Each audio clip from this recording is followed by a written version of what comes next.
Hi yogis, this video is about working on toward Royal Pigeon, Ekapada Raja Kapotasana, and this is an intermediate stage which is a beautiful pose in and of itself called Mermaid. So this is a couple ways to work on that pose in stages. You might need a block to put under your front hip, so make sure you have that handy. Let's get started.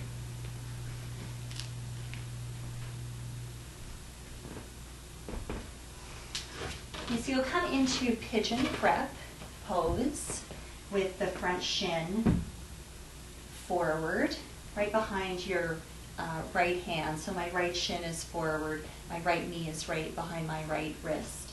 And then I have my foot tucked in quite a bit, so it's not parallel to the front edge of the mat like we do sometimes in pigeon prep.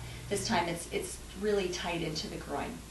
My back leg is straight out behind me, and I have my toes tucked just to keep a lot of energy in the back leg and keep that hugging in toward the midline. Okay, so from here I just find a hugging in to the midline. I squeeze my knees together to find a little bit of lift, and then I find a little bit of release down with the hips. And then I do that again, squeeze the knees together, and then release down. Okay, so then I see if I can stay balanced and bring my hands to my hips. Okay, so if you're having trouble with that, finding the balance, if you're falling over to the side, then you can just take a block and put it right under that front hip. And that way you can concentrate on the work of the arms while you stay more stable in your base. Okay, so I'll leave this here. And then we're going to work toward getting the thigh stretch. So I'm going to bring my right hand to the middle of the mat, and I'm going to turn. I'm going to take my left hand like I'm serving a tray of hors d'oeuvres. Okay. Then I bend the back leg.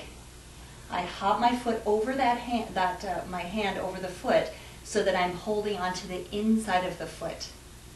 Okay, so from there I just work this thigh stretch, trying to get the heel in toward, really aiming for like my shoulder, lengthening the side body long, looking at my back foot. Okay, from here I can take a little spin of my fingers over the toes so that my elbow spins up to the sky. And then I can think about sinking my left hip flexor down so that my shoulders and my ribs can come more toward the front of the room. Maybe bring the right hand to my front thigh. Okay, so from here I'm going to turn around and let the foot go back a little bit. And then I'm going to work the foot toward the crease of the elbow. So you just kind of have to shimmy, keep the connection of the foot into your forearm until you get to the crease of your elbow. And then I'm going to spin my fingers up to the sky. Okay, so my forearm is perpendicular to the floor. And I turn. Okay, so from here, a couple ways to get into a mermaid.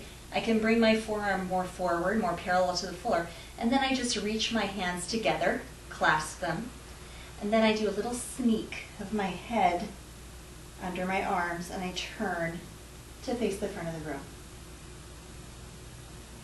Okay, another way to do it is to keep my forearm up high, my fingertips reaching up, and then I reach my right arm up, bend at the elbow, and see if I can find my fingers behind my head, and then I turn.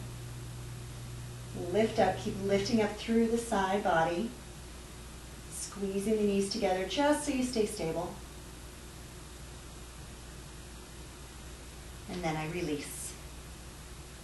Nice and slow with the foot so you don't do a little slingshot out. And then I come back, and from here I might want to find a little fold over the front shin.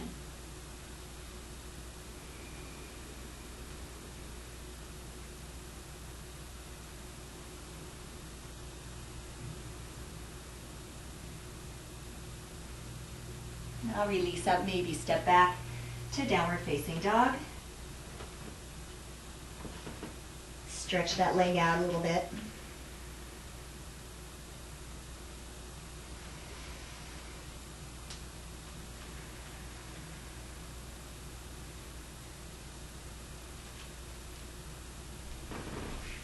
And then of course I would do the other side.